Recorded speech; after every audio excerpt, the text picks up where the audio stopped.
Olá você, tudo bem?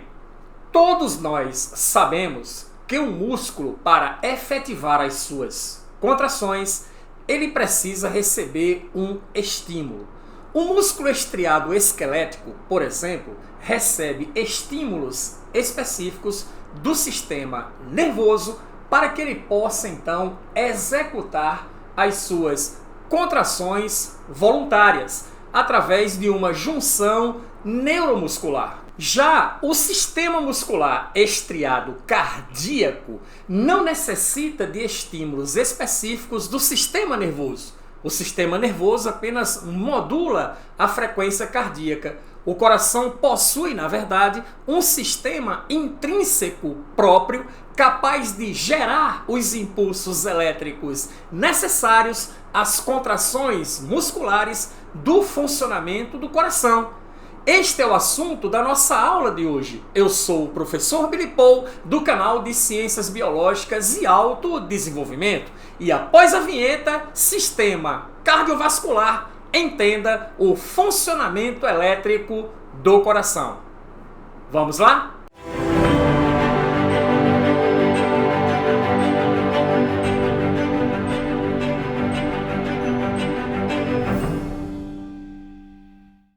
Ok, habitue-se nas nossas aulas a ir na descrição do vídeo, baixar o biomap da aula para que você possa acompanhá-la sem a necessidade de dar stop no vídeo para fazer anotações.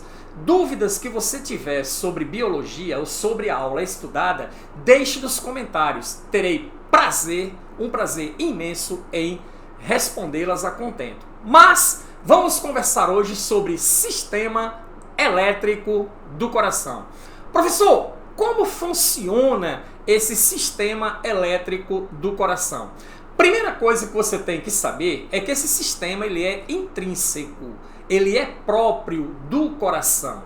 Existe uma unidade elétrica bem específica localizada no coração, que é a estrutura funcional geradora do impulso elétrico necessário para fazer o coração bater, cumprindo então a sua função de receptar o sangue proveniente das veias e principalmente impulsionar o sangue através das artérias. E é sobre esse sistema que vamos conversar, que nada mais é do que células especializadas em gerar e transmitir impulsos elétricos.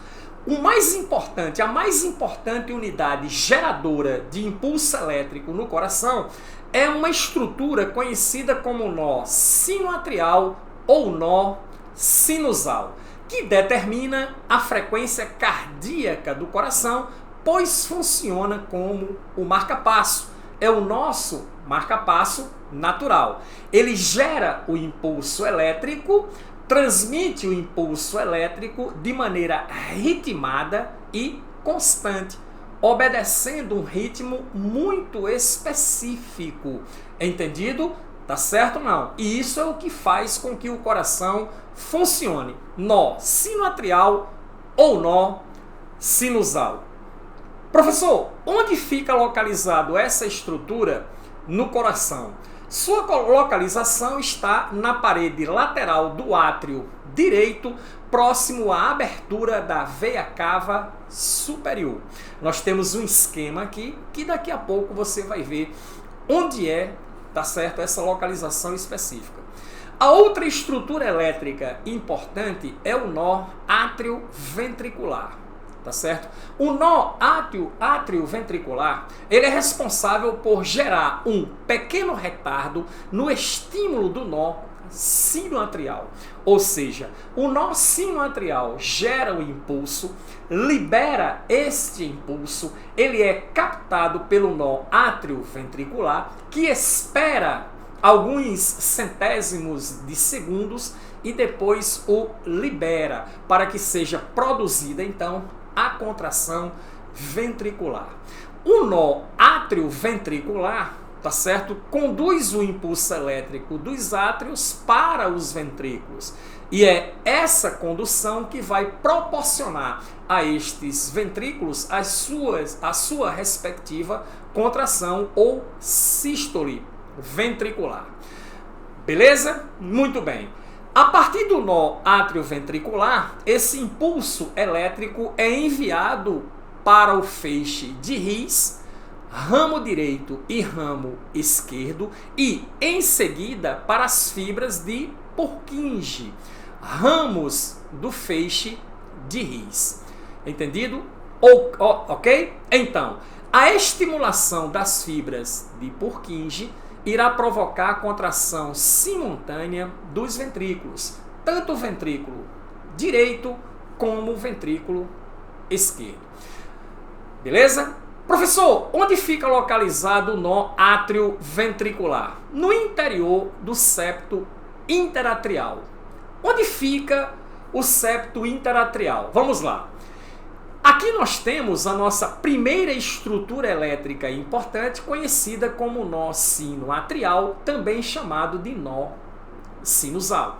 Então você observa que ele está aqui, ó, localizado na parede lateral do átrio direito, próximo à inserção da veia cava superior. Aqui você tem a veia cava superior e aqui embaixo você tem a veia cava inferior, ok? Então nessa região aqui você vai encontrar o nó sinoatrial. Esse nó sinoatrial é a unidade principal, é o nosso marcapasso natural e o gerador primordial do impulso elétrico que irá estimular as fibras cardíacas nas suas contrações.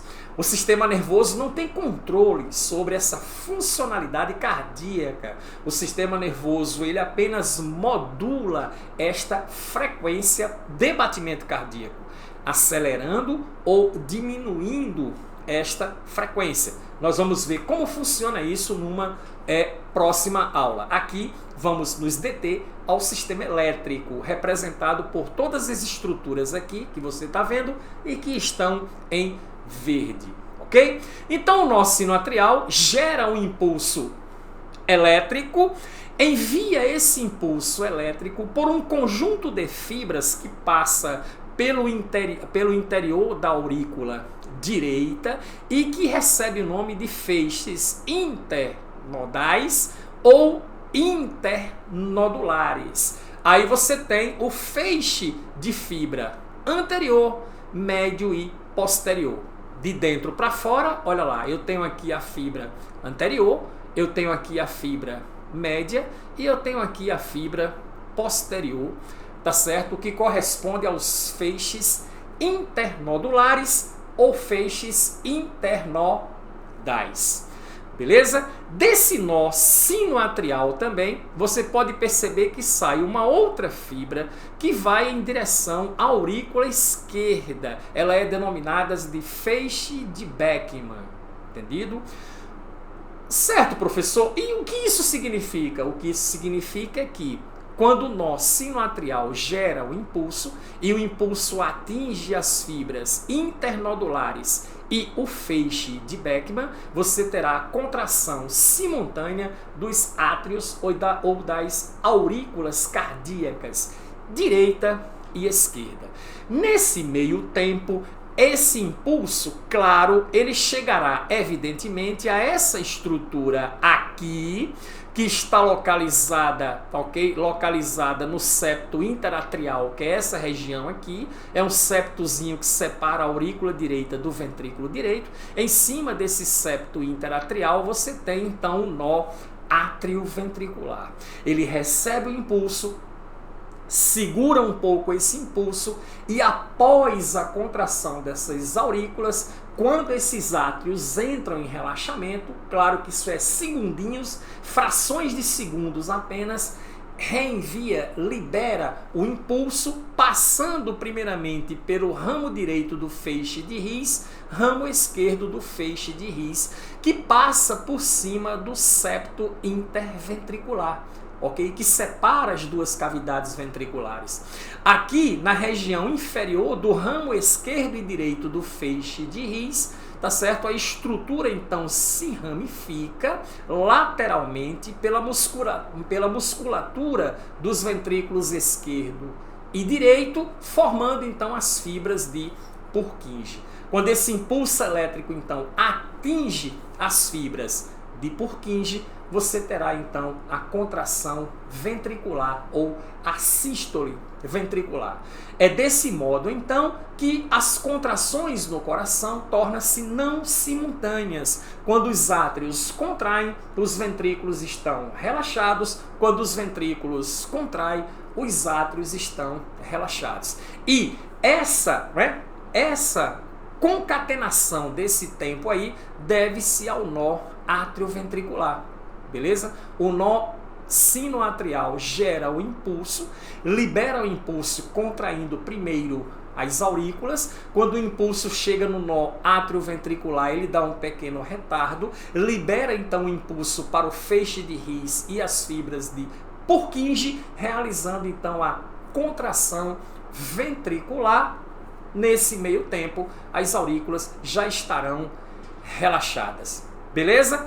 Antes então de terminarmos a nossa aula, vamos fazer algumas considerações importantes sobre este sistema elétrico. Beleza? Vamos lá. Importantíssimo: nó sinoatrial ou nó sinusal. Primeira coisa, gera os estímulos elétricos para a contração do miocárdio, determina a frequência cardíaca, que é o ritmo do coração, os batimentos cardíacos sistemáticos, ritmados e constantes até o dia de sua morte. Não é isso mesmo? Funciona como marca-passo. Se houver problemas com esse marca-passo, ele pode ser substituído por um marca-passo artificial. O outro nó é o nó atrioventricular. O nó atrioventricular, qual a sua responsabilidade? Gera um pequeno atraso no estímulo do nó sinoatrial para posteriormente liberar aos ventrículos. Os estímulos chegam até o nó atrioventricular a partir dos feixes internodais. Entendido ou não? São esses feixes que fazem a interconexão entre o nó sinoatrial e o nó atrioventricular.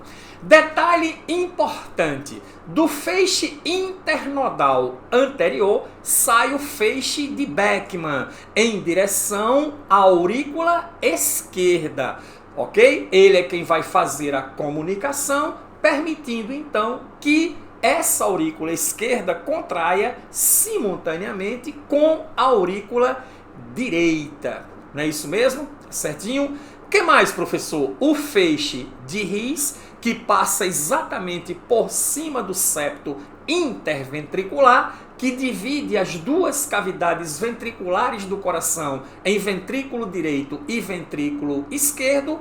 A finalidade do feixe de His é conduzir o impulso elétrico às fibras de Purkinje. Impulso elétrico este proveniente do nó atrioventricular. As fibras de Purkinje, por sua vez, que contornam lateralmente as paredes ventriculares, transferem os estímulos elétricos diretamente ao miocárdio dos ventrículos, fazendo com que haja a contração simultânea dos ventrículos, que faz com que o sangue seja ejetado para a circulação sistêmica ou grande circulação através da artéria aorta e para a circulação pulmonar ou pequena circulação através da artéria pulmonar, que vai direto para os pulmões, levando sangue carbonado, que após a hematose volta a ser sangue arterial oxigenado, saindo dos pulmões pelas veias pulmonares, entrando então na aurícula esquerda, dando continuidade ao processo circulatório promovido por essa maravilhosa bomba. Observação IPC, que é a observação importante pra cacete: a contração cardíaca obedece à lei do tudo ou nada. Gera uma contração sempre igual ou nenhuma contração. Aí vem um detalhe importante. Apesar de não depender do sistema nervoso para iniciar as suas contrações, ele sofre influência do sistema nervoso autônomo, simpático e parasimpático. O sistema nervoso autônomo simpático estimula a ação, provocando o aumento da frequência cardíaca, e o sistema nervoso parasimpático inibe a mesma ação, gerando então a diminuição da frequência cardíaca. Sendo assim, os sistemas nervosos autônomos simpático e parasimpático, eles são apenas moduladores da frequência cardíaca, acelerando os seus batimentos, dependendo da necessidade orgânica, diminuindo os seus batimentos, dependendo também desta necessidade orgânica. Beleza? Imenso prazer estar com você. Vá na descrição do vídeo, baixe o Biomap, baixe o Bioese da aula para que você possa exercitar os conteúdos aprendidos. E nos encontramos na próxima aula. Tchau!